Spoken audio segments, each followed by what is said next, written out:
Primera de Pedro, capítulo 3, versículo 18 al 22. Continuamos nuestro estudio en esta tarde, hermanos. Estamos estudiando la epístola de Primera de Pedro, la carta de Pedro. Ahora, voy a aprovechar esta ocasión, hermanos, por el texto que vamos a leer para hablarles de algo bien especial. Miren, al Señor, antes de entrar en la lectura, al Señor Jesús le preguntaron en cierta ocasión: ¿quién dicen los hombres que soy yo? Así preguntó Cristo a sus discípulos. ¿Quién dicen los hombres que soy yo?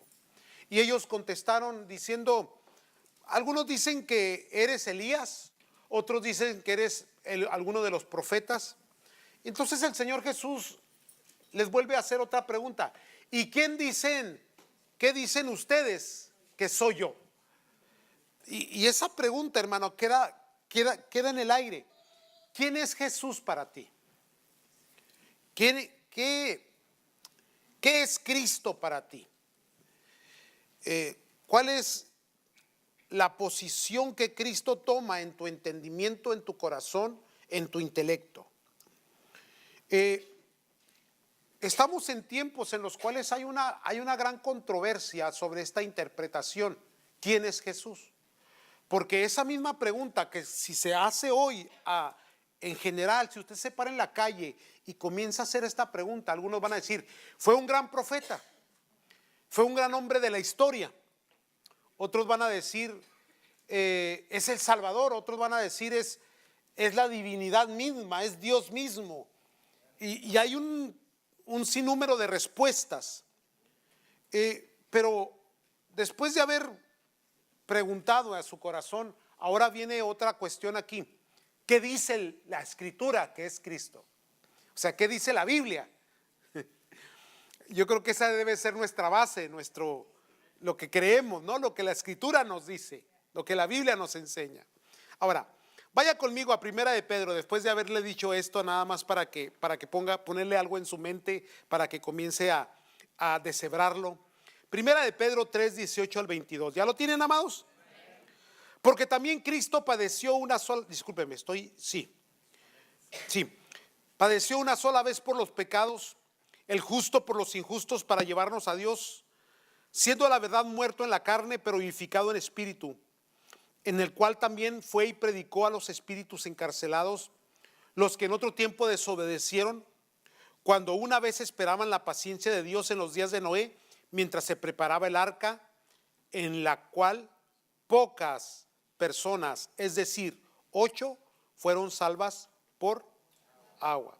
Ahora, esa fue la parte que leíamos hace 2 semanas. La semana pasada no estuve con ustedes y explicamos un poco sobre este versículo que es muy controversial. Pero ahora vamos a entrar ya en el 21. El bautismo que corresponde a esto ahora nos salva.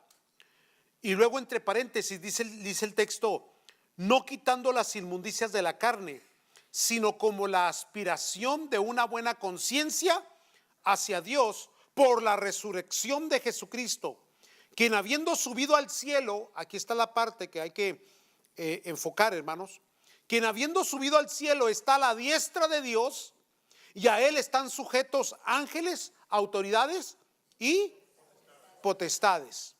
Muy bien. Rápidamente, nada más para quitarlo de ahí, hermanos, la cuestión del bautismo. Pedro también declara que el bautismo no produce ningún cambio en ninguna persona, hermanos.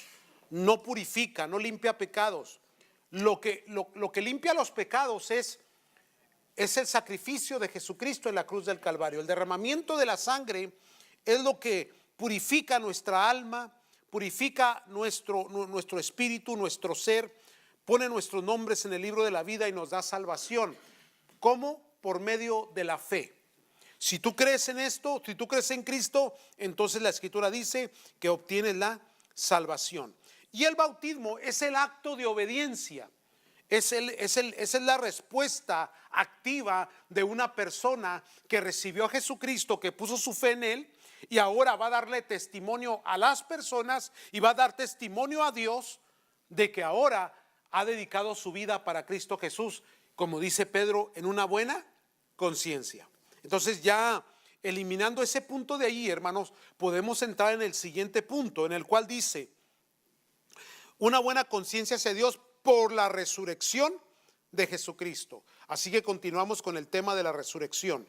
Quien habiendo subido al cielo está a la diestra de Dios, y a él están sujetos ángeles, autoridades y potestades. Dos líneas, dos ramas muy fuertes que se mueven en cuanto a la interpretación de quién es Cristo. Una, que es un personaje especial, un gran profeta, un buen maestro, y otros, un Dios, una divinidad encarnada. Los extremos están en que en la divinidad encarnada estamos hablando de que no existe una individualidad en la persona de Cristo. ¿Qué significa eso? Que hay personas que creen, hermanos, que Cristo Jesús, cuando está en la tierra, es el Dios mismo, el unigénito Dios, el único Dios, encarnado en Cristo Jesús. Pero resulta, hermanos, que este tipo de teología o de enseñanza no da opción para creer en un Dios que puede manifestarse como en la Biblia lo encontramos, en un Dios que se ha manifestado a la humanidad de tres formas: como Dios Padre, como Dios Hijo, como Dios Espíritu Santo. Entonces, batallan mucho para entender versículos, por ejemplo, cuando Cristo está orando ¿a quién? Al Padre. Ora al Padre, ¿sí? Cuando está en la cruz dice: Padre, encomiendo mi espíritu. Padre, perdónales porque no saben lo que hacen. Hay una oración que él hace al Padre, y de ahí está el otro extremo donde dicen: entonces no es parte de la divinidad, es solamente un profeta y un ser muy especial, con ciertas habilidades, con ciertas cosas milagrosas en él. Ahora, ¿qué es lo que el texto nos enseña, hermanos? Que en el Antiguo Testamento se conocía a Dios, Jehová, Yahvé, le llaman de diferentes formas, hermanos, como un único y suficiente Dios, una sola persona. Ahora, cuando Cristo Jesús entra en escena y Él viene, Él dice estas palabras: a Dios nadie le dio jamás. El unigénito que estaba en el seno del Padre le ha dado a conocer. Entonces, ¿dónde aparece Cristo en el Antiguo Testamento? Voy a explicarlo rápidamente. En el Antiguo Testamento aparece en el Génesis, cuando dijo Dios: hágase, y las cosas fueron hechas, porque por la palabra de Dios fueron creadas todas las cosas. Dios dijo: hágase, y fue hecho. Dios no formó la naturaleza con sus manos, Dios los formó con su palabra. Juan dice, el Evangelio de Juan dice: y aquel verbo, refiriéndose al verbo que salía de la boca de Dios, dice: se hizo carne y habitó entre nosotros. Entonces estamos hablando de que ese Dios se manifiesta a nosotros en su propia esencia como el Cristo, pero siendo también una individualidad, divinidad pero individualidad. De ahí entonces podemos partir para entender lo que es el Espíritu Santo, porque es muy fácil ubicarnos en la individualidad y la personalidad del Padre y la personalidad del Hijo, pero ahí es donde la gente se queda un poco desengranada, por decirlo así, cuando hablamos del Espíritu Santo. ¿Por qué el Espíritu Santo? Porque el Espíritu Santo también tiene su personalidad, como la tiene Cristo.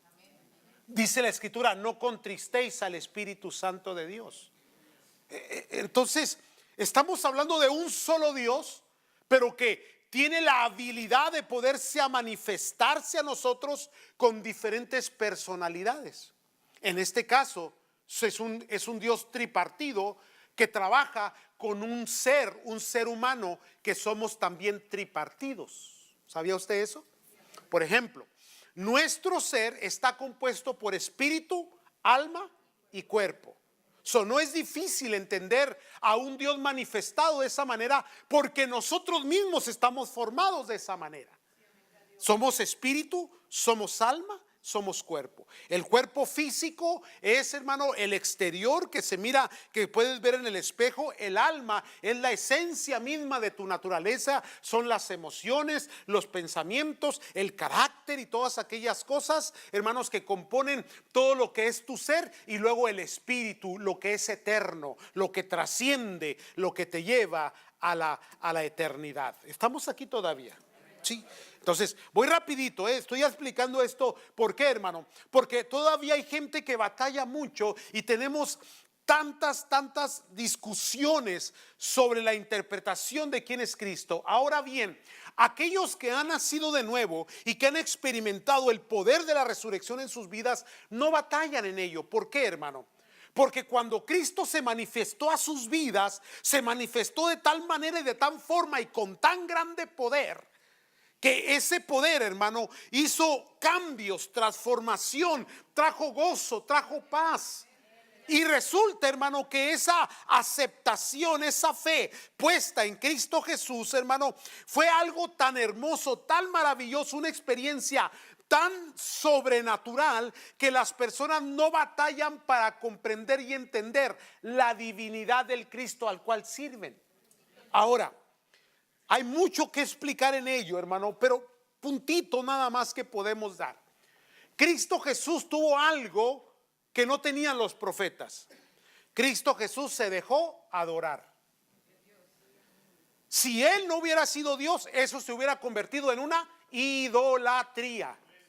Pero la mujer, ¿se recuerda? Que llegó y que dice que se tiró a sus pies, sacó el perfume de alto valor, lo enjugó sus pies, adoró, dice la escritura, adoró. Y la adoración le pertenece únicamente a Dios. Estamos entendiendo esto, hermanos. Ahora, ¿por qué decimos esto? Porque cuando entiendes quién es Cristo Jesús, hermanos, entonces las escrituras toman una claridad. No te vayas a los extremos, no pises los extremos, ni para un lado ni para el otro. Ahora, lo que corresponde aquí, hermanos, a este texto es lo siguiente: que Cristo Jesús muere por nosotros en la cruz del Calvario, derrama su sangre, perdona nuestros pecados, pero no era suficiente. Tenía que vencer al último enemigo de la humanidad. ¿Cuál es el último enemigo que tiene la humanidad después del pecado? La muerte. Porque la muerte nadie la puede dominar, nadie la puede controlar, nadie la puede someter. Y ese es el poder sobrenatural manifestado en nosotros. ¿Qué es esto, hermanos? Que lo que Cristo nos ofrece es vida eterna. ¿Estamos comprendiendo? Ahora, para que alguien nos ofrezca vida eterna, tenía que vencer la muerte. Si no vence la muerte, entonces ¿cómo nos iba a ofrecer vida eterna? Y esa es la discusión más grande que hay afuera en este momento, hermano. El aceptar que Cristo Jesús resucitó de los muertos. Y hay tantas pensamientos, ideologías, filosofías, tantas enseñanzas, tantos argumentos en contra de la resurrección. Pero vuelvo a repetir, nosotros no batallamos en creerlos. ¿Por qué? Porque el poder de la resurrección no es cuestión de ir a la historia, es cuestión de la experiencia personal. Porque ninguna religión, ideología, filosofía, cristiana o no cristiana, puede tocar el corazón, restaurar a una persona, transformarla, darle una nueva vida, darle paz, darle gozo a su corazón, sanar sus heridas, sino solamente el poder de la resurrección. Porque si se vence la muerte, se puede vencer cualquier situación y cualquier circunstancia. Entonces, ¿qué pasa? Que Cristo Jesús, hermano, aparece después de resucitado a los discípulos y dice el texto, hermano, no puedo ir, pero porque usted lee la Biblia en su casa, digan amén. Dice que apareció a más de 500 hermanos. Si quieres estudiar un poco de historia, vete a leer se me va este nombre, el historiador Josefo, que es el historiador secular, no cristiano, que es el que más se acerca y te da enseñanza sobre la resurrección de Cristo Jesús desde la perspectiva histórica. Entonces hay también historia, pero no nos interesa mucho la historia. Aquí lo que importa es la experiencia personal. Ahora ese Cristo resucita, luego asciende al cielo, hermano, y dice la palabra del Señor que cuando asciende está sentado a la diestra de su majestad. Entonces yo pensé que era un versículo, pero no. Cuando te vas a buscar te das cuenta que son varios versículos donde se repite este concepto. Cristo Jesús está a la diestra de Dios, del Padre, intercediendo por nosotros, porque Él es el intermediador. Él es, hermano, el sacrificio perfecto. Nadie puede acercarse a Dios si no es por medio de Cristo Jesús. Y esa es otra controversia, porque entonces nos hace a nosotros los cristianos y al evangelio y a la palabra de Dios el único método de salvación. Y esto es lo que no tolera el mundo secular. ¿Por qué no lo tolera el mundo secular? Porque el mundo secular dice que para que alcanzar la salvación o la vida eterna o las bendiciones de un Dios que está en los cielos, debe haber muchos caminos. Pero el texto es muy estricto. La palabra, la Biblia es muy estricta, diciendo hay un solo nombre debajo del cielo dado a los hombres por el cual los hombres pueden ser salvos. Jesucristo dijo: yo soy el camino, la verdad y la vida. Nadie va al Padre si no es por mí. Ahora, ¿por qué? Porque Él es el que vino a la cruz del Calvario a pagar por nuestros pecados, y sobre Él fueron nuestras faltas y nuestros pecados, y Él es el único proveedor de salvación. Entonces, de ahí, hermano, entramos en dificultad más en estos tiempos donde nos volvemos en una creencia, en una fe que es unigénita, que es única, en la cual no hay otra forma, y entonces entramos en controversia, hermano. Porque la gente nos dice: óyeme, ustedes discriminan mucho, ustedes se vuelven muy únicos, y se vuelve un argumento grande, hermano. Pero es que no se trata de religión, es que hay un solo Dios en los cielos y un solo mediador entre los hombres y Dios. Qué tremendo esto. A la diestra. Le voy a dar algunos versículos rápidamente, hermano, porque ya se me fue el tiempo. Dice Romanos, por ejemplo, Romanos 8:34. Usted conoce este texto bien bonito que nos dice: ¿quién es el que condenará? O sea, ¿quién te puede condenar? El único que condena es Dios. Ya le he dicho en otras ocasiones que siempre en los funerales que doy, no falta quien llegue y me dé un codazo y me diga: pastor, y lo veas así. ¿Y dónde está? ¿Y a dónde se fue? Y yo no contesto esas preguntas, hermano. Es Cristo el que salva. Y es Cristo el que murió, y hay gente que ha vivido vidas muy perversas, pero Dios les ha dado la oportunidad de los últimos minutos tener su reflexión. Ha habido gente que ha servido a Dios y en sus últimos días deciden irse a volver iba a decir como el perro vuelve a su vómito, porque así dice la Biblia, pero no.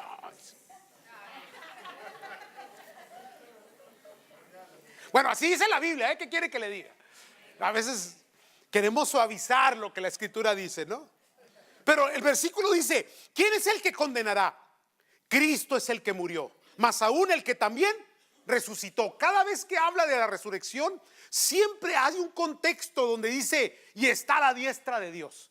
Porque esa es la idea: vencer la muerte, resucitar, levantarse y estar a la diestra de su majestad, del Dios al cual servimos. ¿Por qué? Porque Dios es un Dios santo, es un Dios perfecto. Nosotros somos humanos, imperfectos, pecadores, tenemos fallas, cometemos errores, pero gracias a Dios por la Escritura que dice que si alguno pecare, abogado tiene para con él Padre, a Jesucristo él. Ve, cuando entiendes la personalidad de Cristo, cuando entiendes su divinidad, entonces los textos como que te iluminan el entendimiento, hermano.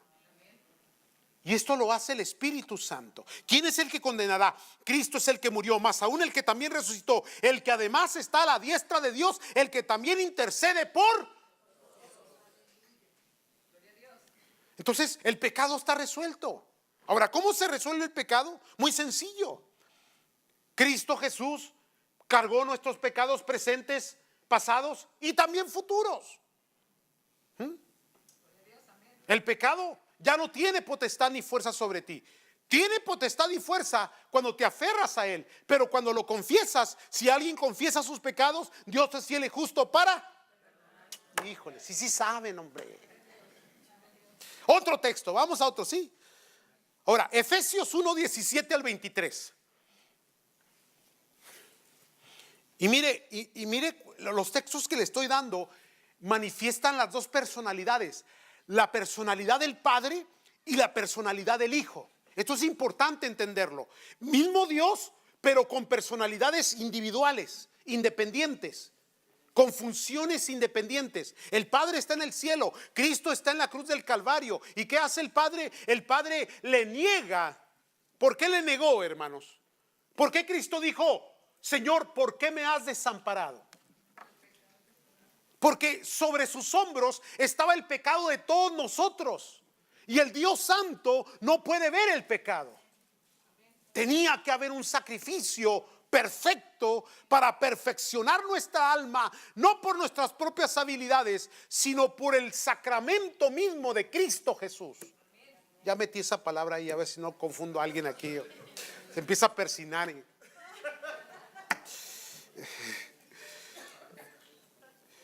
Para que dice versículo 17, Efesios 1, 17, ¿ya lo tienen? Para que el Dios de nuestro Señor Jesucristo, ¿ve las dos personalidades? Y luego dice: el Padre de gloria os dé espíritu de sabiduría y de revelación en el conocimiento de Él. Cuando recibes a Cristo, la revelación, la sabiduría, la ampliación del conocimiento comienza a iluminar tu vida, tu interior. Versículo 18, mira el 18, alumbrando los ojos de vuestro ¿qué? Porque a Dios se le conoce en todas las áreas tripartidas de nuestro ser. Se le conoce en el espíritu, se le conoce en el alma y se le conoce en el cuerpo. ¿No dijo el salmista: mi carne te anhela? Entonces sí se vale de vez en cuando tirar una que otra lagrimita. No se apure. O emocionarse. Amén. Es que hay gente bien sé que yo le sirvo a Dios en el espíritu nada más. No, sí. Si alguien quiere brincar, déjelo que brinque. Quiere echar maromas, déjelo que eche maromas. Amén. Ahora, hágase todo decentemente y en orden. Dice la escritura, ¿verdad que sí? Ándele pues, va. Vamos adelante. Dice: alumbrando los ojos de vuestro entendimiento, para que sepáis cuál es la esperanza a que Él os ha llamado y cuáles las riquezas de la gloria de su herencia en los. O sea, ¿quiénes son los santos aquí? Todos ustedes, amados. Por eso les digo: Dios les bendiga, santos. Y luego les digo: y a los no tan santos también. Porque no faltará uno que otro que ande ahí todavía desligado, ¿verdad? O como decía mi mamá, como perrito sin dueño. Versículo 19: ¿y cuál es la supereminente grandeza de su poder para con quién, hermanos? Dice la Biblia: para con nosotros los que ¿qué? Los que creemos según la operación del poder de su fuerza. Versículo 20, aquí viene, importante este versículo 20. La cual operó ¿en quién? Resucitándole de los muertos y sentándole a su diestra en lugares celestiales. Por eso Romanos dice: el espíritu que levantó a Cristo de entre los muertos vivificará también vuestros cuerpos ¿qué? Mortales. Ve cómo el texto solo combina, solo se junta, solo engrana, hermano. No hay necesidad, hermano, de entrar en cuestionamientos o argumentos, amados. La palabra de Dios se defiende sola.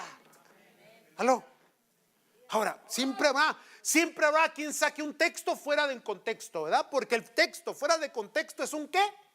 Ah, sí saben también. Sí. Por ejemplo, la doctrina solo Jesús, ¿no? ¿Cuál es su texto?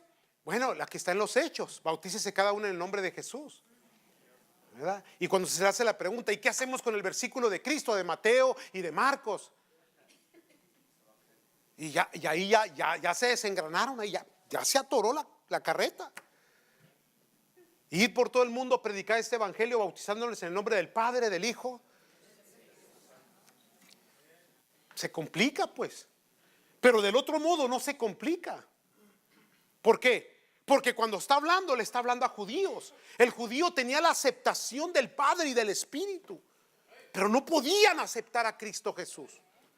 Y hasta la fecha no lo pueden recibir. Ahora, decir el nombre de Cristo es decir el nombre del Padre, es decir el nombre del Espíritu Santo. Pero recuerde que el nombre de Cristo Jesús, como cantábamos hace un momento, es el que lleva el poder en cuanto a nosotros. Sí. Ahora, si hay aquí algún judío, pues mis disculpas, ¿no? Porque el judío hasta la fecha no puede aceptarlo, no lo puede recibir. Ahora, ¿por qué no lo recibe? Porque el texto dice claramente que tenía que cerrarse el corazón de ellos. Porque si el corazón de ellos no se hubiera cerrado, entonces no se hubiera abierto a la humanidad. El propósito de Dios todavía está entre ellos. Y habrá un cumplimiento cuando Cristo vuelva por su iglesia. Mire, ya estoy entrando en escatología, ya me metieron en otro rollo ustedes, ¿verdad? Cuando Cristo vuelva por su iglesia, entonces vuelve el sistema al pueblo judío. ¿Vale? Estamos en la etapa, ¿cómo se le llama en teología esta etapa? No. Hay la etapa, ¿no? Ya sabemos que es de la gracia, pero ¿cómo se le llama a la etapa? Se le llama, aquí la tengo en la boca. No se llama estación, se le llama dispensación. Gracias. Cuando yo sea grande voy a estudiar más, hermano. ¿Me están siguiendo, santos? Esta dispensación es el tiempo de la gracia, es el tiempo donde todos entran, hermano, por la fe en Cristo Jesús. ¿Siguen aquí todavía? Entonces dice, versículo 21, ya se me fue el tiempo, hermano. Sobre todo principado, autoridad, poder y señorío, y sobre todo nombre que se nombra, no solo en este siglo, sino también en el venidero. Y sometió todas las cosas bajo sus pies y lo dio por cabeza sobre todas las cosas a la iglesia, la cual es su cuerpo, la plenitud de aquel que todo lo llena en todo. No, hombre, ahí hay para tirarles toda la noche, pero ¿qué les parece si vamos a otra? ¿Sí? Otra. Hebreos capítulo, déjeme ver. Es el 1, porque no lo apunté aquí bien, pero estoy seguro que es el 1. Hebreos 1, versículo 1 en adelante. A ver, vamos a leerlo, ¿eh? Le prometo que sí lo voy a dejar ir a ver la novela.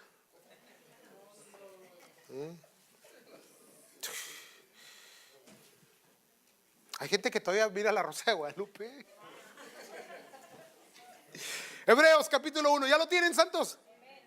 Dice la palabra de Dios, otra vez la personalidad del Padre, habiendo hablado muchas veces y de muchas maneras en otro tiempo, aquí está la referencia al Antiguo Testamento, a los padres por los que, 2, en estos postreros días nos ha hablado por quién, a quien constituyó heredero de todo y por quien asimismo hizo el universo, el cual siendo, mire ahí, el resplandor de su gloria y la imagen misma de su sustancia. Este versículo, hermano, la imagen misma de su sustancia, la naturaleza divina.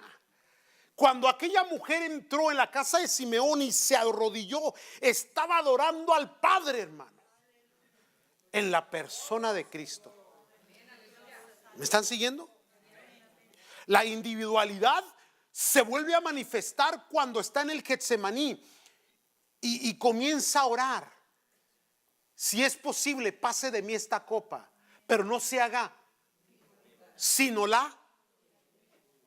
Ve cómo ocasionalmente hay una naturaleza unida y luego hay una naturaleza individual espiritual en la manifestación. ¿Too deep for you? ¿No? Okay. Ya lo voy a dejar. el cual siendo el resplandor de su gloria y la imagen misma de su sustancia, y quien sustenta todas las cosas. ¿Qué dice su Biblia?